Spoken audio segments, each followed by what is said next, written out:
ಕ್ಷೇತ್ರದಿಂದ ಬಂದಂತಹ ನಮ್ಮ ಡಾಕ್ಟರ್ ಕೆ ಎಚ್ ಗೋವಿಂದರಾಜ್ ಅವರು ಇವತ್ತು is a principal secretary in the government of Maharashtra. IA post ಇತ್ತು. ನಮ್ಮ ಪ್ರೀತಿಯ ಮನವಿಗೆ ನಮಗೆ ಪರಿಚಯ ಇರಲಿಲ್ಲ, ಆದರೆ ಅವರ ಅಣ್ಣ ಕೆ ಎಚ್ ಯಶವಂತ್ ನಾಯಕ್ ಅವರ ಬಳಿ ನಾನು ತಹಶೀಲ್ದಾರಾಗಿ ಕೆಲಸ ಮಾಡಿದ್ದೆ 2008-9ರಲ್ಲಿ. ಅವರ ಅಣ್ಣ ಕೆ ಎಚ್ ನಾಗರಾಜ್ ಅವರು DFO ಇದ್ರು, ಅವ್ರ ಜೊತೆ ಕೆಲಸ ಮಾಡಿದ್ದೀವಿ.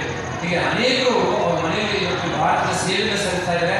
ಹಾಗೆ ಗೋಪಾಲ್ ಕೃಷ್ಣೇಗೌಡರು ಕೇಳಿರೋದು ನೀವು, ಕೆ ಎಚ್ ಗೋಪಾಲ್ ಕೃಷ್ಣೇಗೌಡ ಅಂದರೆ number 1 IAS officer in the state. ಈ ಸಮುದಾಯಕ್ಕೆ ಅಷ್ಟೇ ಅಲ್ಲ, ಇವತ್ತು ನೀವು ಮಂಡ್ಯದಲ್ಲಿ, ಚಿಕ್ಕಮಗಳೂರಲ್ಲಿ ಅವರ ಹೆಸರನ್ನ ಸದಾ ಜ್ಞಾಪಿಸ್ತಾರೆ. ಮಂಡ್ಯ ಅಷ್ಟು ಒಳ್ಳೆಯ ಕೆಲಸ ಮಾಡ್ತಾರೆ. ಅಂಥವರ ಮನೆಯಿಂದ ಬಂದಂಥ ಕೆ ಎಚ್ ಗೋವಿಂದರಾಜ್ ಅವರು ನಮ್ಮ ಶ್ರೀಮಠದ ಕರೆಗೆ, ನಮ್ಮ ನಂಜುಂಡಿ ಅವರ ಕರೆಗೆ ಬಹಳ ಪ್ರೀತಿಪೂರ್ವಕವಾಗಿ ಅಷ್ಟು ದೂರದಿಂದ ಭಾಗವಹಿಸಿ ಈ ಒಂದು ಕಾರ್ಯಕ್ರಮವನ್ನು ಯಶಸ್ವಿಗೊಳಿಸಿದ್ದಾರೆ. ಅವರು ನನ್ನ ಪ್ರೀತಿಪೂರ್ವಕವಾಗಿ ಅಭಿನಂದಿಸುತ್ತೇನೆ.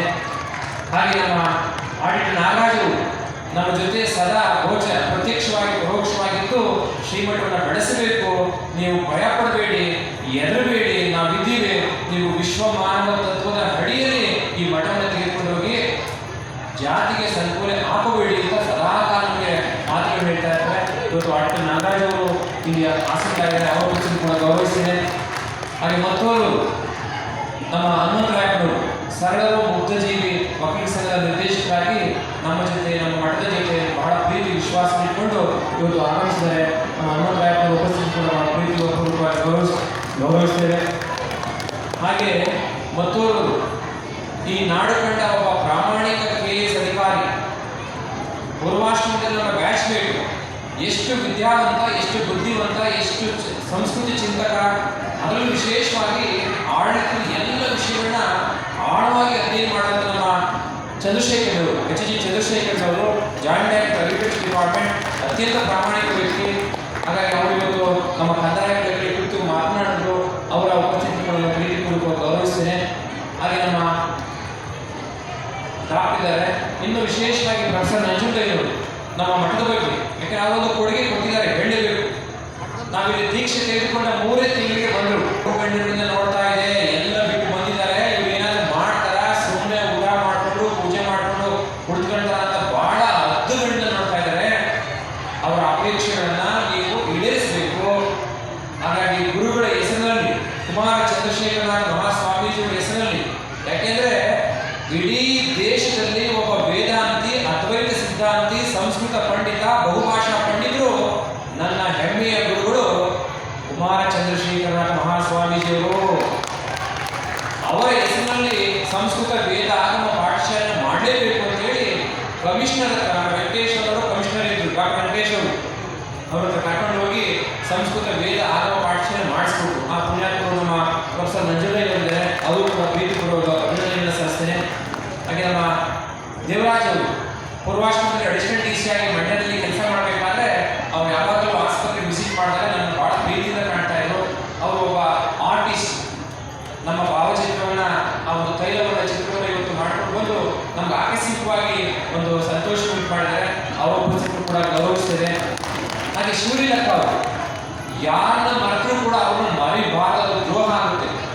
ಇವತ್ತು ಶ್ರೀಮಠದಲ್ಲಿ 2 ದಿನಗಳ ಕಾರ್ಯಕ್ರಮ ಅತ್ಯಂತ ಮೌಲ್ಯಗಳಿದೆ, ಎಲ್ಲರ ಪ್ರೀತಿಗೆ ಪಾತ್ರವಾಗಿದೆ. ಪ್ರಜಾಪಿತ ಬ್ರಹ್ಮಕುಮಾರಿ ಈಶ್ವರೀಯ ವಿಶ್ವವಿದ್ಯಾಲಯದ ಎಲ್ಲ ಅಕ್ಕಂದಿರುವ ಮತ್ತು ಅಣ್ಣಂದಿರ ಸೇವೆ, ಅವರ ಸಂಕಲ್ಪ, ಶಿವಭಾವರ ಮೇಲೆ ಇಟ್ಟಂತ ಒಂದು ಭಕ್ತಿ ಶ್ರದ್ಧೆ ಇವತ್ತು ಬಹಳ ಯಶಸ್ವಿ ಮಾಡಿದ ಕಾರ್ಯಕ್ರಮವನ್ನು.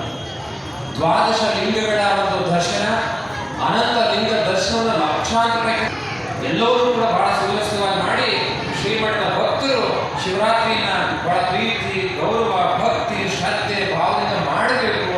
ಇಲ್ಲೇ ಒಂದು ಅಂತ ಒಂದು ಮಂದಿರವನ್ನು ನಿರ್ಮಾಣ ಮಾಡೋಕ್ಕೆ ಮಾಡಿಕೊಟ್ಟಿದ್ದಾರೆ. ಶಿವಲಿಂಗಕ್ಕ ಅವರಿಗೆ ಮತ್ತು ಅವರ ಇಡೀ ಎಲ್ಲ ತಂಡಕ್ಕೆ ನಾನು ಶ್ರೀಮಠದ ಪರವಾಗಿ ವೈಯಕ್ತಿಕವಾಗಿ ಪ್ರೀತಿಪೂರ್ವಕವಾಗಿ ಅಭಿನಂದಿಸ್ತೇನೆ. ಅನೇಕ ಗಣ್ಯರಿದ್ದಾರೆ. ನಿನ್ನೆ ಮತ್ತು ಇವತ್ತಿನಿಂದ ನಾವೆಲ್ಲೂ ಉತ್ತಮವಾಗಿ ಹೇಳ್ಕೊಂಡಿರಲಿಲ್ಲ, ಯಾಕೆಂದರೆ ಫೆಬ್ರವರಿಯಲ್ಲಿ ಹುಟ್ಟಿದವಂತಹ ಜೀವನ ಎಷ್ಟು ಕಷ್ಟ ಇರುತ್ತೆ ಅಂದರೆ ನಮಗೆ ಗೊತ್ತಿದೆ ಚೆನ್ನಾಗಿ. ಫೆಬ್ರವರಿ ಯಾರು ಬರ್ತ್ಡೇ ಇಟ್ಕೊಂಡಿರ್ತಾರೋ ಅವಾಗ ಅಪಾರ ಕಷ್ಟಗಳು ನಾನು ವೈಯಕ್ತಿಕವಾಗಿ ಅನುಭವ ಆಗಿದೆ. ಅದೇನೋ ಗೊತ್ತಿಲ್ಲ, ಅದು ನಮ್ಮ ಗುರುಗಳ ಹೆಸರಿನಲ್ಲಿ ಮಾಡಬೇಕು. ಫೆಬ್ರವರಿ 10 ಕಾರ್ಯಕ್ರಮ ಆ ಕೃಷ್ಣಾಷ್ಟಮಿಯ ಕಾರಣದಿಂದಾಗಿ ಇವತ್ತಿಗೆ ಪೋಸ್ಟ್ಪೋನ್ ಆಗಿತ್ತು. ಸಮಾವೇಶ ಪೂಜ್ಯ ಗುರುಗಳ ಸಂತ ಶ್ರೇಷ್ಠ ಸಂಸ್ಮರಣಾ ಕೃತಿ ಮತ್ತು ನಮ್ಮ ಪೌರಾಷ್ಟ್ರದ ಅನುಭವಗಳ ಕಂದಾಯಕರ ಕೃತಿಯನ್ನು ಬಿಡುಗಡೆ ಮಾಡಲಿಕ್ಕೆ ಇಷ್ಟು ವೇದಿಕೆಯನ್ನ ಬಹಳ ಸ್ವಚ್ಛಂದವಾಗಿ ಹಾಕಿಕೊಟ್ಟರು ನಮ್ಮ ಶ್ರೀಮಠದ ಟ್ರಸ್ಟಿ ಶಿವಲಿಂಗೇಗೌಡರು. ಅವರು ತ್ರಿಭಾದೇವಿ ಮೆಂಟಲ್ಸ್ನಲ್ಲಿ ನಾವು ಬಹಳ ಕೃತಜ್ಞ. ನಾವು ಇಂಥದ್ದು ಹಣ ನಮ್ಮಲ್ಲಿ ಅಷ್ಟು ಹಣ ಇಲ್ಲ, ಆದರೂ ಕೂಡ ಅವರು ಬಹಳ ಪ್ರೀತಿಪಾತ್ರವಾಗಿ ನಮಗೆಲ್ಲರೂ ಕೂಡ ಸಹಾಯ ಮಾಡಿದರು. ಅನೇಕರು ಅನ್ನದಾನ ಮಾಡಿದ್ದಾರೆ, ಅನೇಕರು ಔಷಧಿಗಳ ದಾನ ಮಾಡಿದ್ದಾರೆ, ಅನೇಕರು ಬೇರೆ ರೂಪದಲ್ಲಿ ದಾನ ಮಾಡಿದ್ದಾರೆ. ಅವರೆಲ್ಲರೂ ಕೂಡ ಒಟ್ಟಾರೆ ಪ್ರಾರ್ಥನೆ ಮನಸ್ಸನ್ನ ಕೊಡ್ಲಿ ಅಂತೇಳಿ ಭಗವಂತನಲ್ಲಿ ಪ್ರಾರ್ಥನೆ ಮಾಡಿಕೊಂಡು ಇನ್ನೊಬ್ಬ ಹುಡುಗ ಈ ಚಿಲುವೆ ರವಿಕುಮಾರ್ ಅಂತಿದ್ದಾರೆ. ಇವತ್ತು ಸಮಾರಂಭ ಏನಾದರೂ ಇಷ್ಟು ಸ್ವಚ್ಛಂದವಾಗಿ ಆಗಬೇಕು ಅಂದ್ರೆ ಆ ಹುಡುಗನ ಕಾಣಿಕೆ ಬಹಳ ಇದೆ. ಯಾಕೆ ನಾನು ಸಣ್ಣ ಸಹಾಯವನ್ನು ಕೂಡ ದೊಡ್ಡ ಹೃದಯದಿಂದ ಜ್ಞಾಪಿಸ್ತಿದ್ದೀನಿ. ಅದು ನನ್ನ ಧರ್ಮ, ಇಲ್ಲ ನನಗೆ ಮನಸ್ಸಿನಲ್ಲಿ ಕೊರಿತಾ ಇರುತ್ತೆ. ಅಷ್ಟೆಲ್ಲ ಸಹಾಯ ಮಾಡೋದು ಮಾತು ಹೇಳಿಲ್ಲ. ಹಾಗಾಗಿ ಸರ್ವರು ಕೂಡ ಇವತ್ತು ಹೇಗೆ ತಿಳ್ಕೊಂಡು ನಮ್ಮ ಹುಟ್ಟಹಬ್ಬ ತಿಳ್ಕೊಂಡು ಎಲ್ಲರೂ ಬಂದು ನಮಗೆ ಬಹಳ ಪ್ರೀತಿ ತೋರಿಸ್ತಾ ಇದ್ದಾರೆ, ಗೌರವ ತೋರಿಸ್ತಾ ಇದ್ದಾರೆ, ಮಾಣಿಕೆಗಳು ನೀಡಿದ್ರು. ಅದರಿಂದಾಗಿ ನಿಮ್ಮೆಲ್ಲರ ಪ್ರೀತಿ ಮತ್ತು ಶ್ರಮ ಇವತ್ತು ಈ ಕೆಲಸವನ್ನು ಮಾಡಲಿಕ್ಕೆ ಸಾಧ್ಯ ಆಗಿದೆ. ನಾವು ಕೇವಲ ಒಂದು ಸಂಕೇತ, ಒಂದು ನೆಪ ಮಾತ್ರ. ಭಕ್ತರು ಎಲ್ಲಿರ್ತಾರೋ ಅಲ್ಲಿ ಮಠ ಇರುತ್ತೆ. ಭಕ್ತರಿಂದಾಗಿ ಸ್ವಾಮಿಗಳೇ ಹೊರತು ಸ್ವಾಮಿಗಳಿಂದಾಗಿ ಮಠ ಅಲ್ಲ. ಅದು ನಮಗೆ 14 ತಿಂಗಳಲ್ಲಿ ಚೆನ್ನಾಗಿ ಅನುಭವವಾಗಿದೆ. ಒಬ್ಬೊಬ್ಬ ಭಕ್ತರು ಕೂಡ ಒಂದು ಪ್ರೀತಿಯನ್ನು ತೋರಿಸ್ತಾರೆ, ಅಭಿಮಾನವನ್ನು ತೋರಿಸ್ತಾರೆ, ಬಂದು ಹೋಗಿ ಮಾತಾಡಿಸ್ತಾರೆ, ಒಂದಷ್ಟು ಸಲಹೆಗಳನ್ನ ಕೊಡ್ತಾರೆ, ಜೊತೆ ನಿಲ್ತಾರೆ. ಹಾಗೆ ಅನೇಕರು ಬೆಳೆದಿದ್ದಾರೆ. ಅವರೆಲ್ಲ ಶ್ರಮಕ್ಕೆ ನಾವು ಬಹಳ ಪ್ರೀತಿಪೂರ್ವಕವಾಗಿ ಅವರ ಉಪಸ್ಥಿತಿಯನ್ನು ಗೌರವಿಸಿ, ಶಿವರಾತ್ರಿ ಉತ್ಸವದಲ್ಲಿ ಧರ್ಮೋ ರಕ್ಷಿತ ರಕ್ಷಿತ ಅಂತ ಹೇಳಿ ನಾವು ಬಹಳಷ್ಟು ಎಚ್ಚರಿಕೆಯನ್ನು ನೋಡಬೇಕಾಗಿದೆ. ನಮ್ಮ ಪೂರ್ವಿಕರು, ಹಿರಿಯರು ಹಿಂದೂ ಸನಾತನ ಸಂಸ್ಕೃತಿಯಲ್ಲಿ ಇಂಥ ಸಂಪ್ರದಾಯಗಳನ್ನ ಯಾಕೆ ಮಾಡಿದ್ದಾರೆ? ನಾವು ಹಿಂದೂಗಳು ಅಂತ ಹೇಳಿಕೊಳ್ಳಿಕ್ಕೆ ಯಾವುದೇ ಮುಜುಗರವನ್ನು ಪಡಬಾರದು.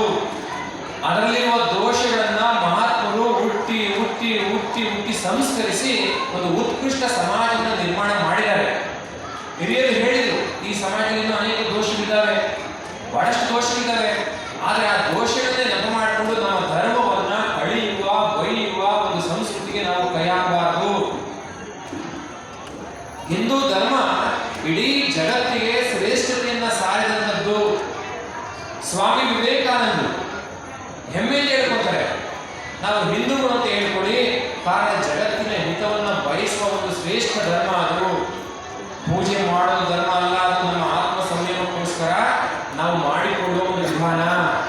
ಆದರೆ ಧರ್ಮ ಅಂದ್ರೆ ಜೀವನ ಪದ್ಧತಿ.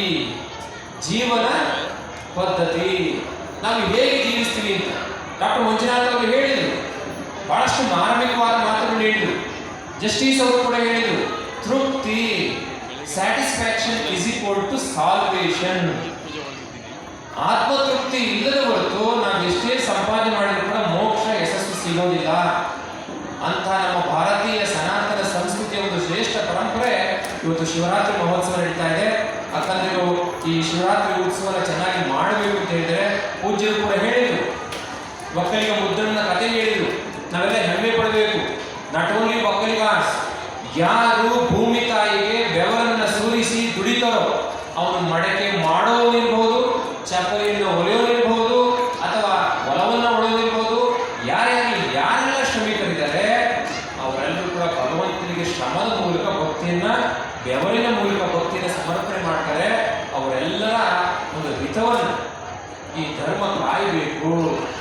ಈ ಧರ್ಮದಲ್ಲಿರುವಂಥ ಇನ್ನಷ್ಟು ತಾರತಮ್ಯಗಳು ನಿವಾರಣೆ ಆಗಬೇಕು, ಮೌಢ್ಯತೆ ಅಳಿಬೇಕು. ಜಗಜ್ಯೋತಿ ಬಸವೇಶ್ವರು ಒಂದು ಮಾತನ್ನು ಹೇಳಿದ್ದಾರೆ, ಉಂಬ ಜಂಗಮ ಬಂದರೆ ಮುನ್ನಡೆ ಎಂಬರು, ಗುಣದ ಲಿಂಗಕ್ಕೆ ಗೋನುವ ಇಳಿವರಯ್ಯ. ಕಲ್ಲು ನಾಗರ ಕಂಡರೆ ಆಲೆಯವರು, ದಿಟದ ನಾಗರ ಕಂಡರೆ ಕೊಲೆಂಬರಯ್ಯ. ಇಂತಹ ಪವಾಡ ಪುರುಷರು, ಆಧ್ಯಾತ್ಮಿಕ ಚಿಂತಕರು, ಧರ್ಮ ಪ್ರವರ್ತಕರು ಏನೆಲ್ಲ ಒಳ್ಳೆಯ ವಿಚಾರಗಳನ್ನ ಹೇಳಿದರೋ ಅವುಗಳನ್ನ ನಮ್ಮ ಧರ್ಮ ಸಂಸ್ಕೃತಿಗೆ, ನಮ್ಮ ಭಾವ ಸಂಸ್ಕೃತಿಗೆ, ನಮ್ಮ ಆಚರಣಾ ಸಂಸ್ಕೃತಿಗೆ ಬಳಸ್ಕೊಂಡು ಈ ಒಂದು ಮಾನವ ಧರ್ಮವನ್ನು ಎತ್ತಿ ಹಿಡಿಯುವ ಕೆಲಸವನ್ನು ಮಾಡೋಣ. ಶಿವರಾತ್ರಿ ಬಗ್ಗೆ ಪೂಜೆ ಹೇಳಿದರು.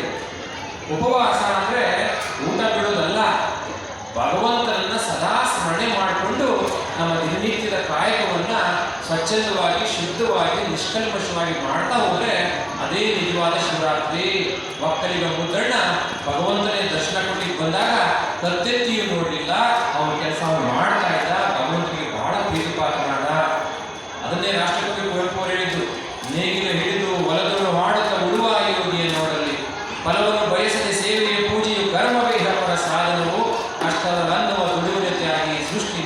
ಗಮನೀಯವಾಗಿ ಅಂತಹ ಒಂದು ಯೋಗಿಕ ಸಂಸ್ಕೃತಿಯಲ್ಲಿ ಹುಟ್ಟುವಂಥ ನಾವೆಲ್ಲರೂ ಕೂಡ ಆ ಒಂದು ಕೆಲಸವನ್ನು ಮಾಡೋಣ.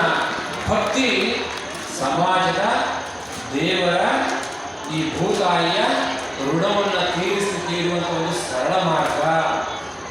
ಇಡೀ ರಾತ್ರಿ ಜಾಗರಣೆ ಇದ್ದು ಭಗವಂತನ ಯಾಕೆ ಸ್ಮರಣೆ ಮಾಡ್ಕೊಳ್ಳಿ ಅಂತ ನಮ್ಮ ಪೂರ್ವಿಕರು ಹೇಳಿ ಹೋಗಿದ್ದಾರೆ ಅಂದರೆ, ಈ ಮಾನವ ಸಂಸ್ಕೃತಿ ವಿಕಾರದ ಕಡೆ ಹೋಗಬಾರ್ದು, ಸದಾ ಭಗವಂತ ಕೊಟ್ಟಿರೋನ ಜ್ಞಾಪಕ ಮಾಡ್ಕೋಬೇಕು. ಅಪರೂಪದ ಮಾನವ ಜನ್ಮವನ್ನು ಕೊಟ್ಟಿದ್ದಾನೆ, ಅಂತಹ ಜನ್ಮದಾತನನ್ನು ನಾವು ಸ್ಮರಣೆ ಮಾಡಿಕೊಂಡು ಅಜ್ಞಾನವನ್ನು ಅಳಿಸಿ ಜ್ಞಾನದ ಬಾಗಿಲನ್ನು ತೆಗೆದುಕೊಂಡು ನಮ್ಮ ಜೀವನವನ್ನು ಸಾರ್ಥಕ ಮಾಡ್ಕೋಬೇಕು ಅನ್ನೋ ಉದ್ದೇಶಕ್ಕೋಸ್ಕರ ನಮ್ಮ ಹಿರಿಯರು ಪೂರ್ವಿಕರು ಈ ಧರ್ಮ ಹುಟ್ಟುಹಾಕಿರುವಂಥ ಆಚರಣೆಗಳು, ದೇವಾಲಯಗಳು, ಮಠ ಮಂದಿರಗಳು, ಹಬ್ಬ ಹರಿದಿನಗಳು, ಜಾತ್ರಾ ಮಹೋತ್ಸವಗಳು ಇವೆಲ್ಲವೂ ಕೂಡ ಈ ಸಂಸ್ಕೃತಿಗೆ ಬೇಕಾದಂಥವು. ಇವುಗಳು ಇಲ್ಲ ಅಂದಿದ್ರೆ ಮನುಷ್ಯನಿಗೆ ಒಂದು ಸಾತ್ವಿಕ ಪ್ರಜ್ಞೆ ಬರ್ತಿರ್ಲಿಲ್ಲ, ದೇವರ ಮೇಲೆ ಪ್ರೀತಿ ಬರ್ತಿರ್ಲಿಲ್ಲ, ತಂದೆ ತಾಯಿಗಳ ಮೇಲೆ ಪ್ರೀತಿ ವಿಶ್ವಾಸ ಬರ್ತಿರ್ಲಿಲ್ಲ, ಸಮಾಜದ ಋಣಭಾವ ಕಾಡ್ತಿರ್ಲಿಲ್ಲ.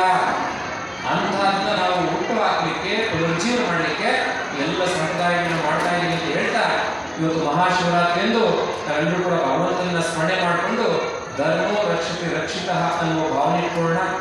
ಮಾನವ ಧರ್ಮವನ್ನು ರಕ್ಷಣೆ ಮಾಡೋಣ. ಪ್ರೀತಿಯ, ಸಹಬಾಳ್ವೆಯ, ಸಮಾಜವಾದದ ಒಂದು ಧರ್ಮವನ್ನು ರಕ್ಷಣೆ ಮಾಡೋಣ ಅಂತ ಹೇಳ್ತಾ, ಪ್ರತ್ಯಕ್ಷವಾಗಿ ಮತ್ತು ಪರೋಕ್ಷವಾಗಿ ಪರಮಪೂಜ್ಯ ಗುರೂಜಿಯವರ ಜನ್ಮದಿನಾಚರಣೆಯನ್ನು, ಸಮಾಜಮುಖಿ ಕಾರ್ಯಗಳನ್ನು ಮಾಡಲಿಕ್ಕೆ ಬೆಂಬಲವಾಗಿ ನಿಂತು ಮಠದ ಬಗ್ಗೆ ಒಂದು ಗೌರವ ಮೂಡುವ ಹಾಗೆ ಇವತ್ತು ಕಾರ್ಯಕ್ರಮ ನಡೆಸ್ಕೊಳ್ಳಿಕ್ಕೆ ಅನೇಕ ಕಾರ್ಯಕರ್ತರಾಗಿದ್ದಾರೆ. ನಮ್ಮ ಅಶೋಕ್ ಅವರು ಬರಬೇಕಾಗಿತ್ತು, ಖಂಡಿತ ಬರ್ತೀನಿ ಅಂತ ಹೇಳ್ತಾ ಇದ್ರು. ಹಾಗೆ ಅಶ್ವತ್ಥನಾರಾಯಣ ಅವರು ಬರಬೇಕಾಗಿತ್ತು. ಹಾಗೆ ನೆನ್ನೆಯೂ ಕೂಡ ಸುಮಾರು ಜನ ಶಾಸಕರು ಬರಬೇಕಾಗಿತ್ತು.